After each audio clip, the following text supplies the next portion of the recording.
সরকার কৃষক দ্বারা নির্বাচিত সরকার। সুতরাং কৃষকের স্বার্থ এই সরকারকে সবাই আগে দেখতে হবে। আর যদি না দেখে তাহলে আমি আপনাদের প্রতিনিধি হিসাবে সংসদে আছি। তবে একটা জিনিস স্পষ্ট ভাবে বলে দেই, আজকে আমরা যারা এখানে এসে আমাদেরকে কিন্তু আপনাদের প্রিয়, আমাদের প্রিয় মাননীয় প্রধানমন্ত্রী ডেকে নিয়ে বলেছে আপনারা একজন নয় 3 জন ওখানে যান।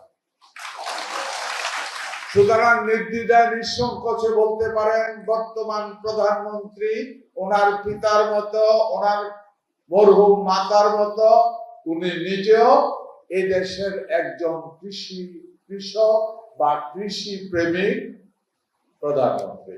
আমি আমার কৃষি মন্ত্রী হিসাবে আমার কৃষি ডিপার্টমেন্টের সাথে আমি কথা বলে দেখছি আরো কম সময়ের মধ্যে কোন ধানটা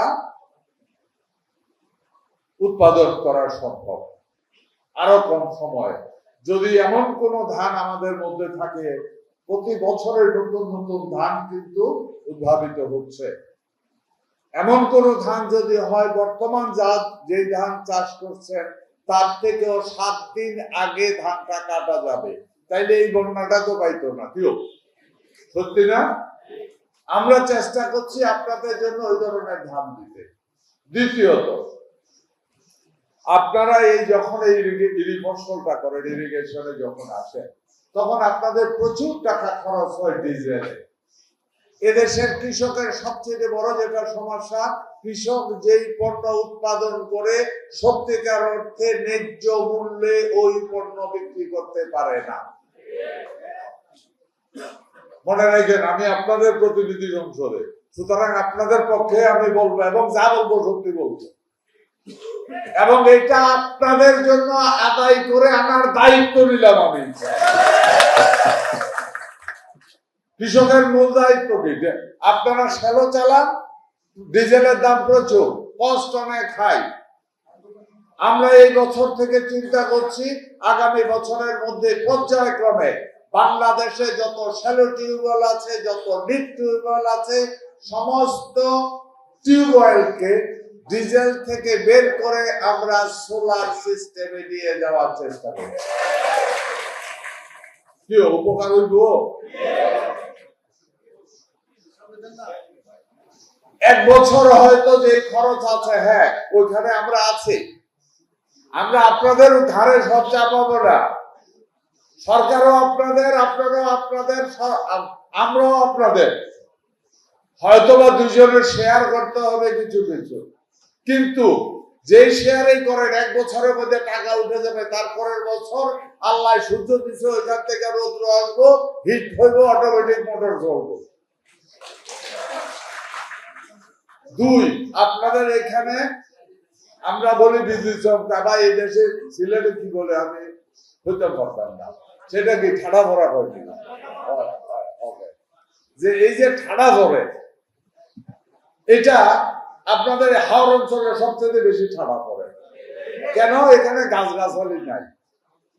আমরা সরকার দুর্যোগ ব্যবস্থাপনা মন্ত্রী এখানে আছে, ওনার পক্ষ থেকে আমরা চিন্তা করতেছি এমন কিছু সিস্টেম আছে, ওই টাওয়ার গুলি যদি বসানো হয়, ওই রকম ঠাডা আইলে ওইটা টানিয়া লইব, অটোমেটিক টানিয়া লইব।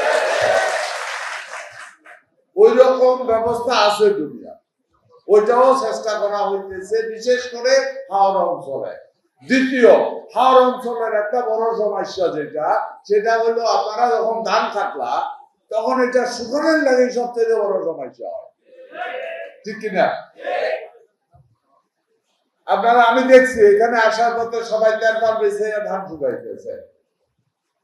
এটা কেমন হয় যদি আপনারা এইরকম হাওরের কিছু কিছু জায়গায়, বড় একটা জায়গায় এরকম পাকা করিয়া যদি দেওয়া যায়, কেমন হয়? কারণ আপনারা রাস্তার মধ্যে যখন ধান শুকান, আমি দেখছি এক রোগে ধান গোলাতে উঠে না, তাহলে পাকা করা জায়গাটা হাওরের ধানটা কাইটা কোথায় রাখবেন, এটা একটা সমস্যা। কিন্তু সবাই নৌকায় রাখতে হয়, ওখান থেকে তাই না, ধান অনেক নষ্ট হয়, ধান ঝরে যায়। যদি এরকম বিভিন্ন হাওরের মধ্যে পাকাও যদি উঠান তৈরি করে হয় একটু বড় করে, তার পাশে আবার একটা বড় গর্ত করা হবে, ওইটার ভিতরে আমি গাছের গোড়া টোড়া দিয়ে মাছের অভয় আশ্রম তৈরি করব, যেখানে মাছ থাকবে। আগে নদীর জমির পাশে থেকে একটা আন্তাজ ঢাইলে অনেকগুলি গুড়া মাছ পাইতাম, এখন তো গুড়া মাছ পাওয়া যায় না, কারণ মাছ পর্যন্ত আমরা মারিয়া খাই ফেলাই, তাই না? তো এটা বন্ধ করার লাগে সরকার এখন মাছের জন্য অভয় আশ্রম করবো, আপনারা সহযোগিতা চান। শেষ বক্তব্য, আপনাদের প্রত্যেকটা ব্লকের মধ্যে, একটা ইউনিয়নের মধ্যে 3টা ব্লক আছে, প্রত্যেকটা ব্লকের মধ্যে একটা করে সরকারের কৃষি অফিসার আছে, আপনারা জানেন? হ্যাঁ, হেমিয়ারে চিনেন নি আপনারা? হলে চিনেন? হ্যাঁ, ওই যে মিয়া চিনেন না, চিনেন না।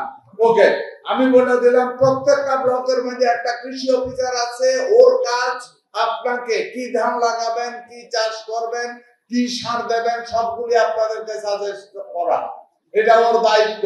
এখানে উপজেলা অফিসার যদি থাকেন, এখানে আমার এই ইউনিয়নের ভাইয়েরা, এই এলাকার এই থানার ভাইয়েরা বলে দিছে, ওনারা অনেকেই চিনে না, সুতরাং উপজেলা অফিসার যদি থাকেন বা জেলা অফিসার যদি থাকেন, আমি তারপরের বার হাওড় অঞ্চলে এসে জন্য শুনি প্রত্যেকটা উপজেলার প্রত্যেকটা ব্লকের লোক ওই সুপারভাইজারকে চিনে, হেরা যেন একে অপরের সাথে চিনে, যদি না চিনে তাই উপকারটা কি করবে?